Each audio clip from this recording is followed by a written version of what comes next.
Assalaamu calaykum waraxmatullaahi wabarakaatu. Maanta waxaan nii hayaa dialog ama xiwaar ama erste Begegnung oo ah marka aad qofka ugu horeyseed is aragtiin eed isbaranaysiin waxyaabaha lagu idhaahdo iyo su'aalaha la weydiinayo.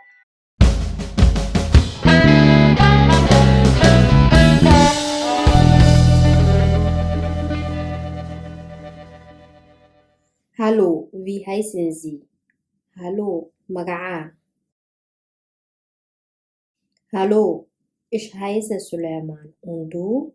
Hallo, magacaygu waa Suleiman. Adiguna? Ich heiße Hassan. Wer ist das? Magacaygu waa Hassan. Waa kuma kaas? Das ist Mohammed. Kaas waa Mohammed.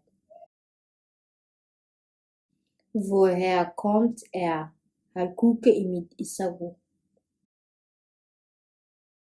Er kommt aus Somalia. Wuxuu ka yimid Soomaaliya. Hallo, wie geht's euch? Hallo, sidee tihiin?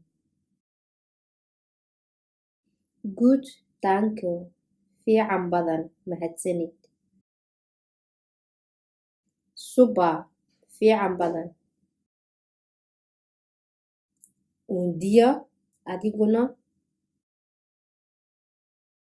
Sehr gut, danke. Fiican badan, mahadsanid. Mohammed, wie alt bist du?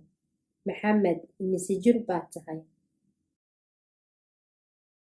Ich bin 22 Jahre alt. Waxaan jiraa 22 sano. Was sprichst du? Maxaad ku hadashaa?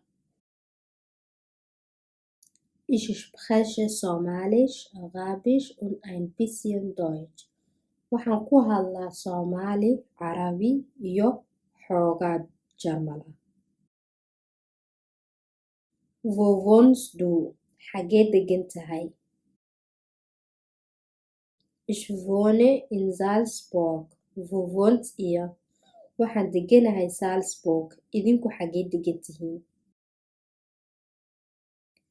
Ich wohne in Salzburg. Waxaan deganahay Salzburg. Ich wohne in Friedberg. Waxaan deganahay Friedberg. Wo bist du geboren? Halkeed ku dhalatay? Ich bin in Frankfurt geboren. Waxaan ku dhashay Frankfurt. Tschüss. Maca salaama. mahadsanid fiidiyogan haddaad ka faa'iidaysatay kafaaltimiya ama like dheh kuwa cusub saad ula socotidna abonniiran dheh